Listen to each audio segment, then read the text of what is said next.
Salut, c'est Guillaume, associé cofondateur de Hilo, dans le cadre du lancement de la toute nouvelle série Casse-gueule sur Crave, qui raconte l'histoire d'un groupe d'amis qui se lance dans l'ouverture d'un restaurant. On avait envie de creuser un peu cette scène-là. On a demandé au chef consultant Yann Perrault de nous parler un peu de restauration, de s'il y avait à ouvrir un restaurant aujourd'hui, qu'est-ce qu'il ferait? Est-ce qu'il en ouvrirait un, tout simplement? Yann Perrault est un chef qui a plus de 25 ans d'expérience en restauration. Il a travaillé dans une quinzaine d'établissements. Il a contribué entre autres au lancement du Lionel. On l'a vu aussi beaucoup dans les médias comme chroniqueur, comme chef invité sur Zest avec Hugo Girard et autres. Il a aussi été auteur d'un livre. Aujourd'hui, Yann se consacre uniquement à la consultation en restauration pour aider les restaurateurs à être plus efficaces, plus performants, plus rentables. Donc, on est venu ici au restaurant qui accompagne présentement avec la buvette La Gabière pour en jaser avec lui. Donc, venez avec moi. Hey, merci d'accepter de nous jaser. On l'a jasé un peu pendant qu'on installait justement les cams, les micros et tout ça. Je pense que ça va être une belle discussion. Ça devrait. Je vais commencer avec une question. Les jeunes dans la série de fiction que je t'ai envoyée qui part, font-tu une bonne affaire de partir en resto ou... Je pense que ça a été les plus belles années. J'ai eu du fun vraiment. J'ai vraiment du fun, puis je ne reconnais pas en arrière quoi que ce soit. Mais si demain matin, quelqu'un voudrait me dire c'est quoi l'idée de partir en restaurant aujourd'hui, je ne le ferais pas. J'ai parti en restaurant parce que j'avais 2 cartes de crédit. Tu sais, si on se rappelle, à Ria, dans le temps, 99, 2 cartes de crédit de mon associé. Une qu'on avait 10 000 dessus, l'autre 13 000. Avec 23 000 avec aucune scène dans nos poches, on est parti en restaurant. Peut-être en Ria. Puis c'est un bon succès, quoi que ce soit, après un an, des articles, des cossins. Mais après, on a ouvert au mois de juin, puis rendu au mois de septembre. À fin août, on a eu l'article dans Le Voir. Dans le temps, il y avait des papiers qui parlaient de nous. Aujourd'hui, plus personne ne parle de nous, là, à part de 2-3 blogueurs. Et à ce moment-là, Guillaume, on a vraiment ça, parce qu'il ne restait plus d'argent, là. On avait un 3-4 mois, comme ça, on avait acheté, on attendait. Puis là, on faisait des journées de 4, de 6. Puis là, on a rempli le restaurant, on avait un petit 30 places, ça a parti, puis ça a décollé. On a eu du fun au bout. Mais j'ai fini avec Aria avec une faillite. J'avais plus d'argent, des travaux, le bordel.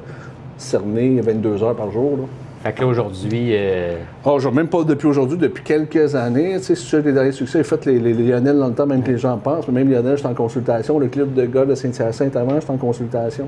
Fait que moi, depuis quand j'ai lâché Aria, après ça, j'ai parti un prêt-à-manger. Je croyais vraiment d'essayer de me créer un emploi, faire de la bouffe qui avait de l'allure. Tu sais, prêt-à-manger, même le nom qu'on voyait un peu à Londres, qu'on voyait un peu, c'est de faire du prêt-à-manger, faire des trucs sous vide dans une cuisine centrale.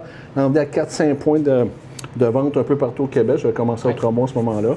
Et j'ai essayé, puis c'était encore limite. C'était la même affaire. Je mettais bien d'énergie, c'était bon, mais après ça, être capable de trouver. C'est toujours du cash flow qu'il faut. Il faut du gaz. Avec la partenaire que j'avais, oui, puis non, on n'embêtait pas. Il faut pas du cash flow capable d'ouvrir, de faire un peu. Mais quand on voit aujourd'hui dans toutes les épiceries que les comptoirs de prêt-à-manger, de trucs allongent, je pense qu'il y a 15 ans, 16 ans. Avec des marques de chefs, puis tout ça, voilà, qui tirent leur nom maximum. Là, Maximum, ils font ça pour rien, parce qu'ils veulent pas se taper un esti de service. Oui, tu vas être payé cher, mais se taper un service un vendredi soir. C'est sûr, si tu m'en arrière des fourneaux, là, encore à 50 ans, je suis sûrement encore un des meilleurs. Chris, mes genoux ne suivent plus, mon dos ne suit plus. Fait que non, peut-être que non, j'y retournerai pas aujourd'hui si tu me donnerais la même affaire. Non, je dirais non à la restauration. Fait qu'est-ce qui fait qu'aujourd'hui, les conditions de succès, mettons, d'un resto, là, je reviens sur nos jeunes dans cette série-là qui ont le beau rêve de se partir un resto entre amis.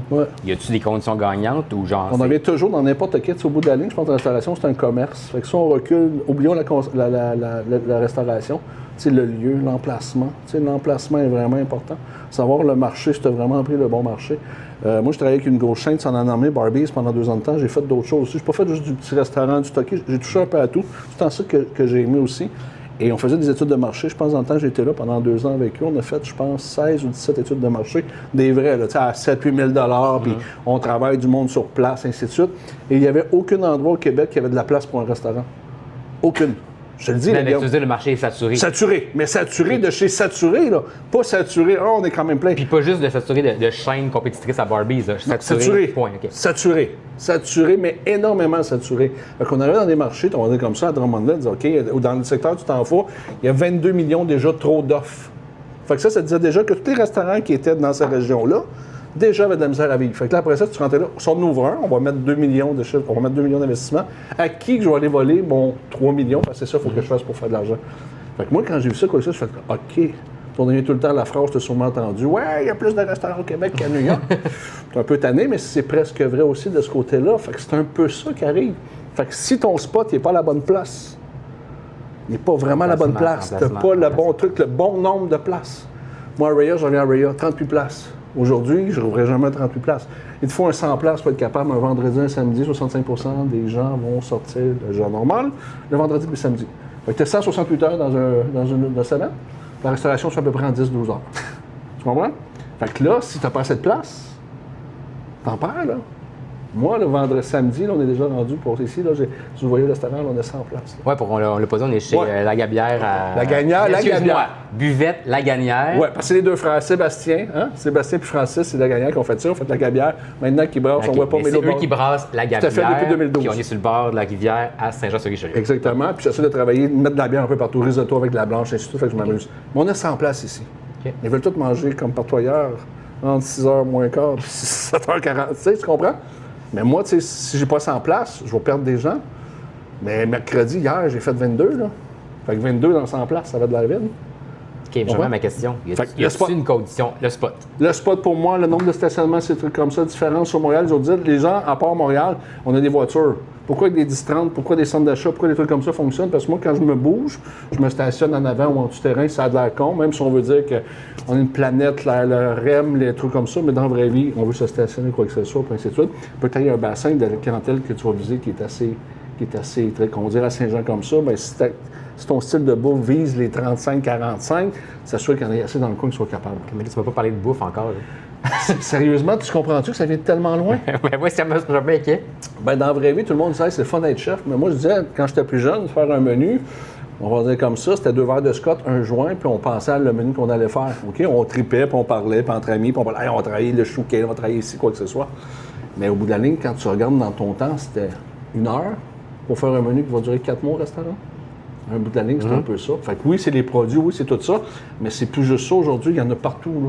On est ouvert à tout. Là. Tout le monde achète la même farine. Les distributeurs, il y en a 4 différents. Là. On entend qu'il y en a qui est en train de se faire acheter, mais la moelle, tu sais, Olimel, du poulet, il y a Olimel, puis il y a une autre compagnie qui est en Fourneau Québec. Là. À moins que tu prennes un petit voltigeur ou des trucs comme ça, mais ils sont rendus tellement chers, là, on tombe dans la niche. Mais ça, au Québec, c'est 3-4 des restaurants. OK.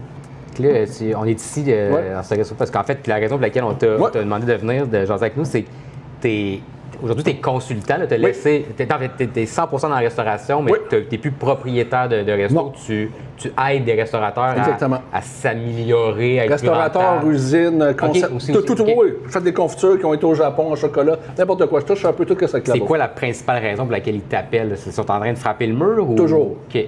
La majorité, toujours. Le mur, agrandissement, s'ils veulent grossir puis ils n'ont pas les capacités puis ils n'ont pas les gens sur place. Et surtout d'aller chercher une partie de moi sans que ça coûte un prix de fou. Tu comprends? Je suis un gars à l'heure. Je suis un gars pourcentage à l'heure, quoi que ce soit, dépendant de mon implication. Ici, je suis vraiment plus impliqué. Je vais être ici demain, on va shooter une photo pour nos menus. Je vais être ici vendredi, samedi, on va venir faire un petit tour. Je fais les caisses. Je travaille sur les payes. D'autres places, qu'il y a un restaurant que je suis au Boréal à Rivière-du-Loup. Ça fait 6 ans que j'étais avec eux. Mais je vais une fois par mois, je retourne, je reparle avec le maître d'hôtel, le marketing, les menus avec le chef. Fait que je les aide un peu. Fait que y a-t-il une raison principale quand ils t'appellent? C'est-tu parce qu'ils se disent, là, Chris, rentabilité. Food cost, le labor, moi j'attends souvent, j'ai tout le temps. OK, la main-d'œuvre aussi, c'est encore un enjeu majeur. Maintenant, c'est encore pire. Je pense que le plus truc, tu sais, un food cost, ça serait à peu près, moi du temps, food cost, ça serait à peu près 1 heure. Je t'explique grossièrement, fait que je check de où je la jette. Je vais trouver le bon achat au bon prix. Ça c'est quand le Excel il est clean. Oui, mais même pas. Oui, tout à fait. Mais ça, je suis quand même très bon avec Excel, mais je vais même plus loin que ça. Je travaille avec des systèmes, autres comme ça. Mais au bout de la ligne, c'est à quel prix je la jette, à qui, ça se décide. Ça se décide. On en appelle 4-5. Là. On peut les appeler là, ils sont décidés, on va avoir le prix. Après ça, la quantité que je mets, on va faire la recette. La quantité que je mets 6 onces, 7 onces, whatever. Après ça, le prix que je vends. C'est fini. C'est fini. Le problème, c'est OK, mais attends. Ouais, c'est ça. C'est quoi le problème? C'est quoi le pourcentage de restaurants de demander dans lequel tu arrives puis que c'est même pas fait? Ça se peut pas. Oui, OK. Je vois ta face. C'est beaucoup plus qu'on pense. C'est ça qu'ils pensent, c'est de la restauration. Là, tu ne penses pas. Là. Je vais revenir encore dans le temps. On revient dans le temps, tout le monde va dire je suis vieux. Je vais envoyer ça à mes neveux puis mes nièces. Les petits jeunes ils vont se foutre de ma gueule, c'est clair. Mais ça, on vient dans le temps d'Araya. Quand j'avais 22, 23 ans. Là, OK? On avait un restaurant. On avait un boucher, un gars de légumes, un gars de sec. Puis j'avais un livre de réservation, puis un téléphone avec 2 lignes. J'avais pas de carte d'affaires, si tu en voulais, pas de réseaux sociaux, pas de site Internet, rien. Tu rentrais au restaurant, tu avais 7 messages. Oui, allô? Ouais, parfait, Mme Tremblay. Parfait, tu allais ça, tu raccrochais, tu allais faire des affaires, mettais la musique. Tu n'avais même pas de Spotify, tu rien, tu mettais ta radio, tu n'avais pas le choix. Ta radio, tu étais préparé, le monde entrait, bonjour, tu finissais. Si tu avais un bad comment, là, ils te l'envoyaient avec une lettre. Tu le recevais 2 semaines Fait plus que tard. tu l'affichais pas dans la porte. Qu'est-ce que t'en penses? Puis là, dans ce temps-là, tu avais 22 guides qui parlaient de toi chaque année que tu étais le meilleur au monde. Fait que là, les gens qui prenaient des guides, ou tu avais dans la presse, ou tu avais dans le Gazette, tu n'avais pas besoin de faire de pub. Hey, moi, la presse, j'ai eu 12 articles dans ma vie. Quand Mme Keller disait que tu étais bon, pendant un mois après, le téléphone faisait juste sonner, tu comprends? Fait que tu avais tout ça, fait que dans ce temps-là, tu avais juste ça à faire. Aujourd'hui, là, tu es non-restaurateur, puis tu embarques là-dedans, là, tu as tout ce qu'il te dire, à tous des coûts, tout ça d'argent, un système de libro, quoi que ce soit. Puis après ça, ils ont moins de capacité, ils n'ont pas de connaissances, ainsi de suite. Fait que oui, la majorité que je vois, si tu veux leur système Excel, là, si tu fais comme ça, c'est à peu près fait. OK. C'est à peu près fait parce que les chambres, oui, ont pensé beaucoup bouffe, mais au bout de la ligne, si tu veux penser bouffe, il faut qu'il t'en reste de l'argent. Tu sais, j'ai toujours dit à un moment donné, si tu veux t'acheter des girolles, tu veux t'acheter une nouvelle poêle, tu veux t'acheter du foie gras, tu es capable de calculer. Si tu te fais avoir ces carottes, t'es pas plus avancé. Fait que oui, c'est comme je vous disais tantôt, c'est un commerce. Fait que oui, un trip, oui, ça peut lever, oui, j'en ai des projets qui lèvent, des descentes, c'est tout le temps ça, mais il faut que tu sois capable de calculer. Je pense que c'est la plus grosse erreur que les gens n'ont pas. Ils nous le montrent pas, là. Puis tu parlais de main-d'œuvre.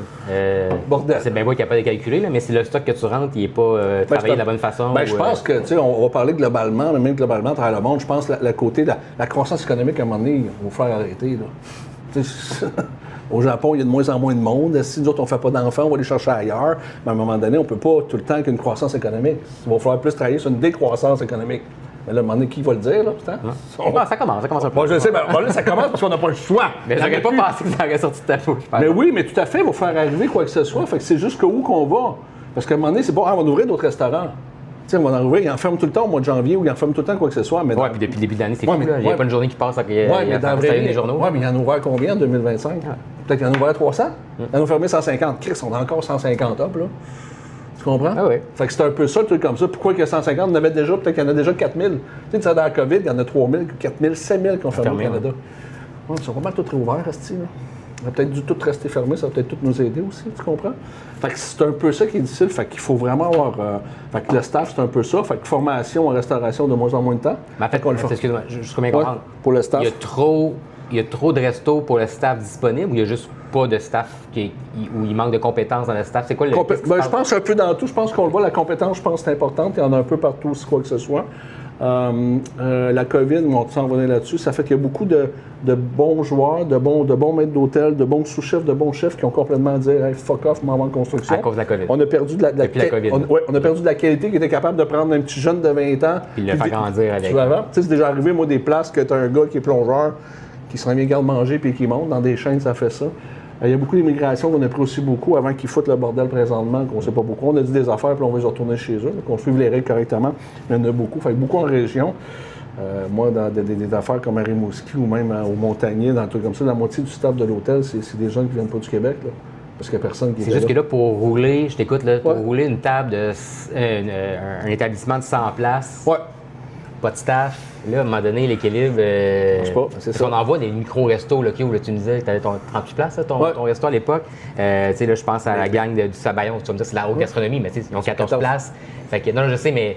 Mais lui, il n'a pas pensé, je pense pas qu'il y a 14 places. Moi, je vais le faire comment? 14 places, 300 balles, 4000 places, 2 services, 7 000 loyers, temps par toi comme ça, je fais 200 000, 150 000, je paye mon salaire, tu payes, on travaille 60 heures, nous reste chacun. La basse, c'est ta zone. Il l'a calculé de même, pas dit quoi que ce soit. Il n'a pas travaillé fort, là. Le pâtissier, quand même, il faut lui laisser une chance, Patrice. Là. C'était une blague, mais tu comprends? Ouais. Moi, je pense, oui, il a fait ce qu'il voulait, mais il ne voulait pas tout ce problème-là, mais il a fait intelligemment aussi. Mais c'est tout le temps ça, pareil. Okay. Non, mais j'essaie de voir. Mais tout samedi soir de toute sa vie, là, puis son choix, là, tout à fait d'accord, là. Tu sais, moi, c'est pas... Non, mais j'essaie juste de trouver l'équilibre. Mais comme tu viens de dire, tu viens de dire, 1 sur 17. C'est ça qui est l'affaire, c'est qu'à chaque fois qu'on parle souvent de la restauration, on parle souvent de l'exception. Souvent, le truc comme ça, ben oui, j'ai un autre ami qui réussit, son 2 gars, quoi que ce soit. Moi, Raya, ben oui, je réussissais. Si c'était un 30 places, je faisais 1,2 million.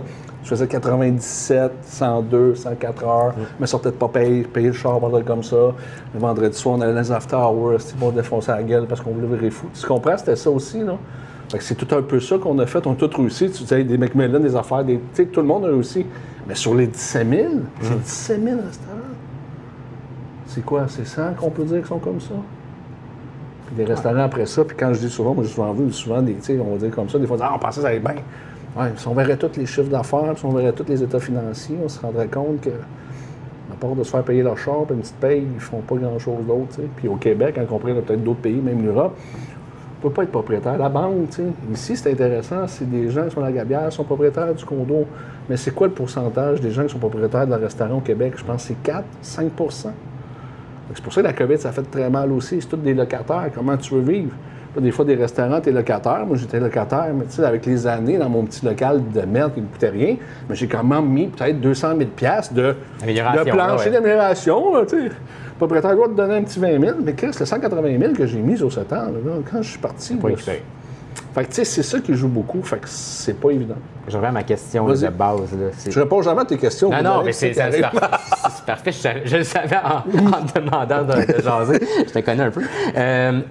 Qu'est-ce qui peut assurer un succès aujourd'hui? C'est quoi le conseil que tu donnes le plus souvent à part de relations d'affaires en tant que tes fournisseurs pour être sûr d'avoir les meilleurs prix puis stabilité et tout ça? Mais sinon, je pense... tu rentres dans un endroit puis le staff n'est pas... Je pense que la liste, il y en a peut-être, Guillaume, il y en a peut-être 100 points. Tu sais, souvent, quand je rouvre un restaurant, je me mets... Non, mais je pense pas. C'est pas assez c'est pas pareil. Non, parce que si la recette serait vraiment... Ça serait vraiment facile. Oui, première des choses. Et deuxième des choses, je pense que les restaurants, tout roulerait. Puis je pense c'est tellement difficile, ainsi de suite. Fait que je pense que c'est tout. Hein. Tu sais, c'est les réseaux sociaux aujourd'hui, c'est ton personnel en avant, c'est la formation, est-ce que tu as le bon menu au bon moment, es-tu à la bonne place? Je reviens beaucoup quand même tantôt, je disais par rapport à la location, mais pour moi, je crois énormément. C'est vraiment du commerce. Là. Tu sais, au bout de l'année, il ne faut jamais l'oublier ça. Oui, c'est de la restauration, mais on vend quelque chose, un bien à quelqu'un. Il faut s'assurer l'image pour comme tout nouveau, quoi que ce soit. Puis ça va très vite. Les premières semaines, les premiers mois, si t'es pas dedans, ça peut aller très, très vite. Puis l'affaire, qu'est-ce qui est tough au Québec? On peut durer tous les restaurants qui dépassent les 10 ans, les 12 ans, ça a réussi tout à vivre avec le temps. Parce que leur investissement, 500 000 $ mis dans la cuisine, il a fini par le payer. Donc, à la place de faire 3 il en fait 7-8. Il réussit à descendre, il a monté sa clientèle, qui est stable, il réussit, il fait moins d'argent que les premières années. Il réussit à comprendre l'affaire, il ne la change pas, la petite toilette, il l'a changé. Fait que c'est tout ça, oui, c'est les fournisseurs, c'est le menu. À des places où tu changes de menu, mais c'est pas autant que ça, dépendant de ce que tu fais. Fait que cette quête de nouveauté-là, le nouveau resto de la semaine, puis on entend tout, on est toujours en quête. On a l'impression que c'est un checklist. Là, on veut, il y a un tel qui vient d'ouvrir, on veut courir après. Mais ça, c'est une clientèle, c'est peut-être 3 du Québec qui court après ça. Là. Puis quand tu es dans les réseaux, tu es ces réseaux, tu suis tout le temps le même. Là. Bon, moi, ma mère, elle ne sait pas qu'il y a des restaurants qui ouvrent à Montréal parce qu'elle les suit pas sur Facebook, tu comprends? Fait que tu sais, quand tu es dans la restauration, c'est un très micro-cross. Dire à ma mère qu'il y a 150 restaurants qui ont fermé au Québec. Là. Elle n'a aucune crise d'idée qu'il y en avait 150 ou qu'il y en a 150. Tu comprends? Fait que c'est sûr que quand on est en restauration, à Montréal, dans le microcosme, quand tu es là-dedans, tu les articles, quand tu es en restauration, ah oui, lui, tu vois, puis l'autre, il est rendu up, puis le chef là-bas, puis le nouveau show. Ah oui, il est parti. Ah oui, il a fermé. Mais dans la vraie vie, à part, comme je te dis, le petit pourcentage de. Le reste, on le sait pas. Là, ta mère, je sais pas si elle allait beaucoup au resto, mais mettons comme. Non, ben, elle doit y aller encore moins. Ils vont plus. Ben, c'est ça, parce que ma mère, c'est baby boomers vers la fin. Ils n'en ont plus d'argent, là. Tu sais, si tu n'as pas travaillé avec un fonds de pension dans Hydro-Québec, dans l'éducation, dans la santé au Québec, on est quand même changé. Peut-être 40-50 des baby boomers sont là-dedans, sont en train de finir. On a des super gros fonds de pension. Mais si tu n'as pas été là-dedans. T'en as pas d'argent. Tu le vois dans le changement de la clientèle. Oui. C'est sûr qu'ils sont dans peut-être plus un pub, je sais pas comment tu le qualifies, mais... oui, on le voit, parce que même avec les années, ça fait assez longtemps, comme je disais tantôt, 50 ans, j'ai commencé assez jeune. On voit beaucoup moins de jeunes. Beaucoup moins de jeunes, moi, je te parle d'ici, mais je te parle de partout, là. Puis oui, c'est encore tout le temps, mais dans la restauration, c'est toujours du 45-65 qu'on fait notre argent. Il faut qu'il y ait un peu d'argent. Mais les jeunes, ici, c'est une rue vraiment de plus de jeunes dans le temps qui a vécu de bars, les bars. Tu sais, t'en connais-tu bien gros des bars à cette heure, Guillaume? Tu sais, des bars dans une ville, avant, qu'est-ce qu'il y en avait 10? On faisait la tournée des bars, mais c'est des micro-brasseries, des petites affaires, mais c'est plus pareil. Bien, c'est ça que j'allais me dire, ça passe-tu aussi par là? On le voit de plus en plus, des établissements, des concessions alimentaires qui se greffent à des micro-brasseries. Bon, ici, l'offre alimentaire complète super bien l'offre de bière, d'ajouter du divertissement. C'est tout ça. Un resto classique de base, je me demande. Ben, de toute façon, mais je pense on l'a vu, les gens ont diminué leur facture. Après ça, les gens sont allés au dîner, le déjeuner. Mais là, à un moment donné, on ne va pas manger de collation. J'ai fait une petite d'enfant niaiseux pour s'en parler tantôt hors d'onde. Mais je te disais par rapport à ça, tu sais, il y a 10 ans, c'était 1 700 $ par personne qu'on dépensait. Aujourd'hui, c'est 2 400. 10 ans plus tard, c'est même pas l'inflation. Fait qu'on a la preuve comme ça. Les jeunes boivent moins. Les immigrants qui sont arrivés, ils boivent moins. Ils sortent moins au restaurant. C'est pas plate. Puis c'est de nature. C'est du monde qui mange à la maison. Ça a été ça. Mais je veux dire, c'est un peu ça pareil, le take-out, l'Uber. Tu sais, tu prends l'Uber, c'est la plus grosse arnaque qu'il n'y a pas des... Je veux pas être plate, là, mais toutes les plateformes, là, Chris, ils prennent plus d'argent que je peux en faire. Donc, à un moment donné, c'est tough comme ça. Puis, les gens, pensent que les gens en aidant des restaurants, commandant là-dessus, là. Ils pensent Juste dire à tout le monde, là, vous aidez pas grand monde. Peut-être un lundi soir, quand je suis dans le jus, je suis pas dans le jus, j'ai 2 cuisiniers, tu me prends de la bouffe, tu prends quelque chose que je fais un bon ratio, là. Mais dans la vraie vie, c'est pas facile, là. On fait ça parce qu'on n'a pas de gens, on n'a pas de livreur, puis ça coûte trop cher. Mais c'est ça, là.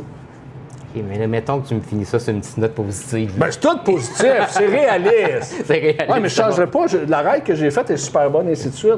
Mais sauf ça positif, juste être sûr de n'importe quoi, de ne pas partir sur un coup de tête, de faire de la bouffe, de recevoir des gens chez eux, c'est bien drôle, c'est bien le fun. C'est pas à cause que tu as fait 6 mois dans un restaurant que c'est drôle. Prends ton temps, fais tes affaires. C'est pas un projet de retraite, là. Non, si c'est un projet de retraite, c'est peut-être une franchise de bubble tea dans un centre d'achat que tu dis que tu vas acheter, tu vas faire là, puis ça tente de faire encore 70 heures.